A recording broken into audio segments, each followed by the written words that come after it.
ready? It's the Roundtable with me, Robert Bannon. Hi, everybody. Welcome to the Roundtable. And I'm here. Sheridan O'Donnell is on the rise, you all. And not only does Sheridan have movies that are making names for himself, he's making a name for himself out here as someone who has a brother, someone who has just taken a road trip from New York to Detroit.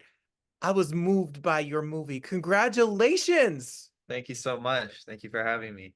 Well, you make quite the noise out here, Sheridan, because I see you on all of the, industry papers. I see you signing with major, management and agencies. I see you putting out movies with Oscar winners. How does it feel to look back now and see the takeoff of your career and having this film out and about?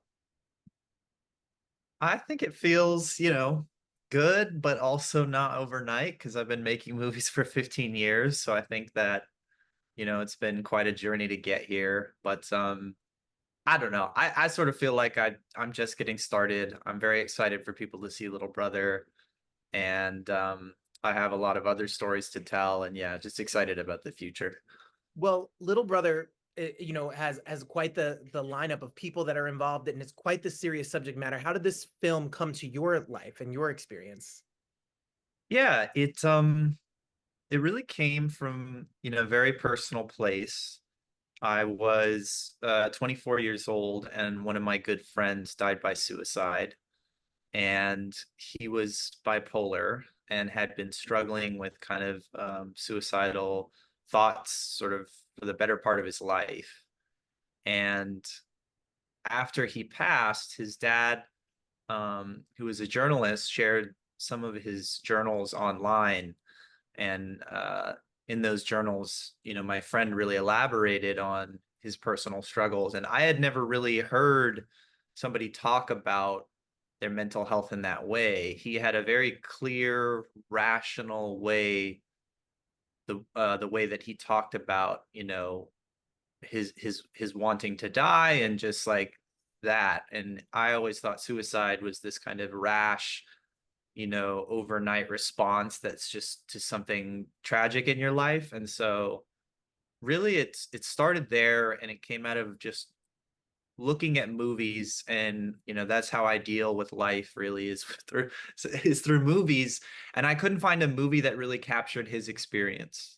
And so I started with the question of why is that, and then basically let that lead me towards writing the film and making the film.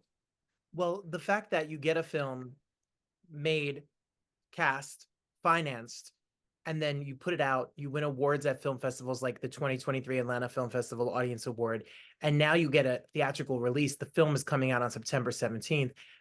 I got a chance to sneak peek and watch it.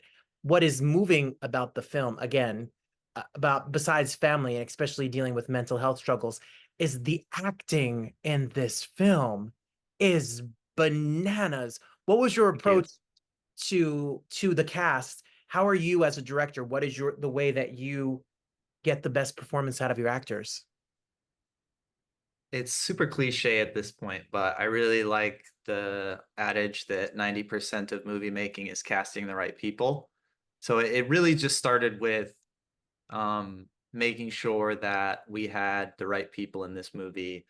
And Philip Ettinger, who plays the older brother in the film, was really where I started, because that was the role that I felt like if this movie worked, it was going to be because of that performance. And so, yeah, I had seen Phil in First Reformed. He has a really significant part in that opposite Ethan Hawke. And it was just so evident to me that he could handle kind of the emotional nuance that this role was going to require. And so I offered him the part, and he read the script and loved it, and thankfully said yes. But yeah, it was really just about finding the right cast, and directing actors is my favorite part of making movies. So it's warming to hear that you enjoyed that part of it, because that was a lot of my energy and time went into making sure that that was right. Well, I watched it like with eyes glued to their performance. I mean, JK Simmons is a genius of an actor. Mhm. So how did his role into this? How did you how did you broach him to get him to be a part of this production? Um, he read the script, and uh he has kind of some personal relationship to a lot of the themes in this movie, and really loved it. And so I offered him the part of the dad in the film, and he said yes.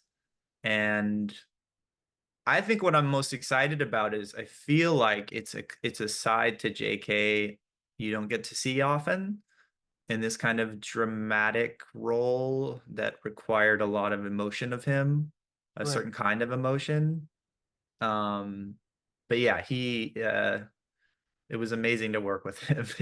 He's the easiest actor I've ever worked with, and the most giving actor, and just totally present, and came in like completely prepared. And I can't wait for people to see him in this movie. Well, if you have an overbearing father, then this movie is for you. And if you have anyone in your family who has suffered and struggled with mental health crises, or just family dynamics in general, this is a movie that we all can relate to, especially in these times. I'm so grateful. Someone who has such anxiety and suffers from depression and suffers from, Mhm. OCD, things like that. This movie Mhm. is very moving because I don't think it's always depicted in a way that's told in a serious but humorous, human-like way. It's real Mhm. life. Mhm. So it moves me. I mean, I've never drove 1,400 miles crammed in a van, but it doesn't matter. Have I think we, you?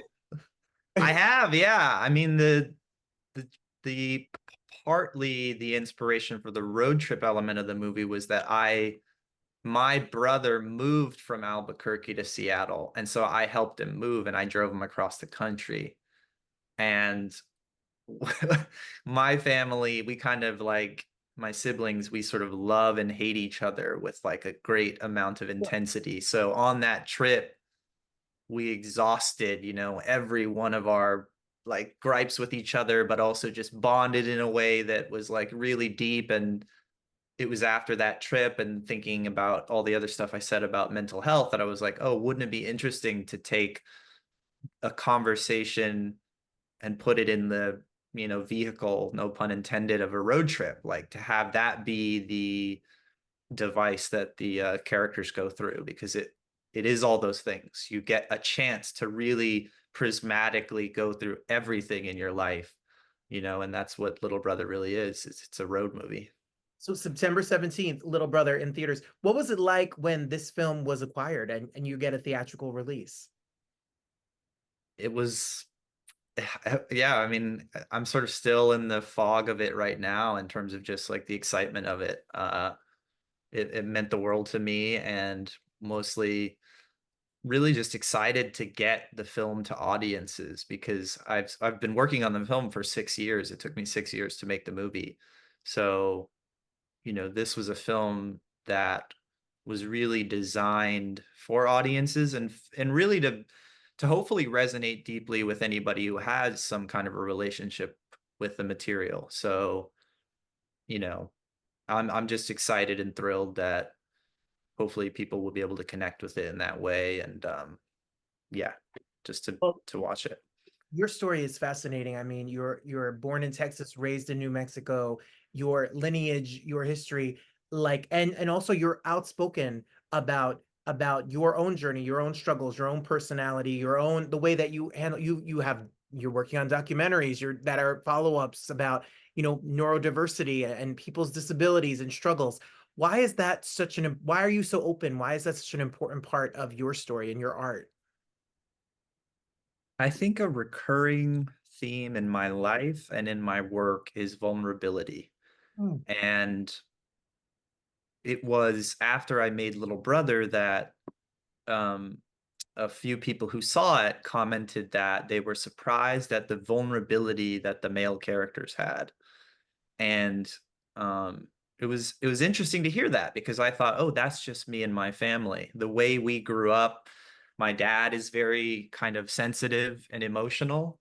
And for whatever reason, just, since I was 15 years old, it's been very important to me to just be out and open about everything in my life. And that extends to my mental health and stories about like Little Brother, but that also extends to my disability. And so I'm a low vision, legally blind filmmaker. And I was diagnosed with a retinal disease when I was in the middle of making this film. And for a couple months, I was processing it and wondering what was it going to mean for my career, but it just came back to vulnerability again. And I said, okay, what have you always done? What has always served you in your life, which is just being open about it. So 4 or 5 months into it, I was just like, I'm just going to come out and share my story. And so when we went to make the film, I told the actors, I told JK, I told the cast and crew, and I kind of baked that into the story of making the movie because it just didn't sit right with me to conceal that about myself. And I think the remarkable thing is, like, I was met with overwhelming positivity of people saying, wow, I want to go on this journey with you.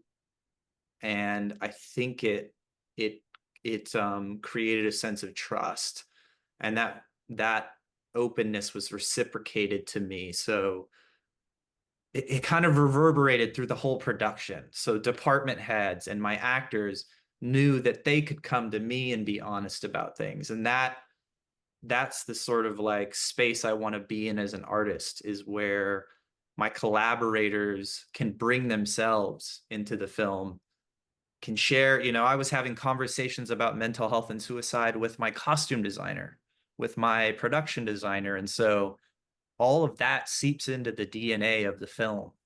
And that's the way I like to make movies. I want everyone to contribute their humanity to it, not just their technical skills. So hopefully that comes across to anyone who sees this film.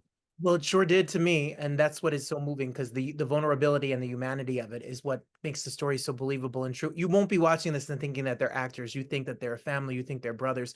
You think that's a father. People that may have similar traits. You've seen these stories in your own life. Now you get to see them on the screen. You're gonna have, Sheridan, you're gonna have a big giant career. You're gonna be, making movies and movies and movies, and we'll be so excited to see this when it opens in theaters on September 17th. We'll also be excited to see all the projects you have to come, and say, remember when Sheridan came on the Roundtable and now he doesn't remember who we are and he doesn't return our phone call? We are living. We're ready for those moments, Sheridan. No, that won't be the case. I'll be right back with my next film. And I just appreciate all your kind words and sharing about your own personal relationship to neurodiversity and all this. But our actor, Phil, has OCD. So, I don't know. I feel like there's so much of ourselves that we're all going through that we don't talk about, that doesn't seem, for whatever reason, we don't have permission to talk about it. And I think Little Brother is a lot about, let's just talk about it. Let's talk about the things that we're afraid to talk about or whatever. But, that's partly hopefully what audiences come away with.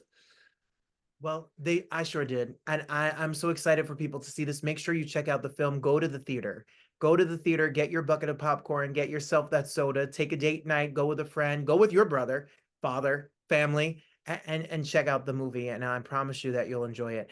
Thank you so much for stopping by and chatting with us. We wish you all the luck in the world, and we'll be following you and waiting for the next one.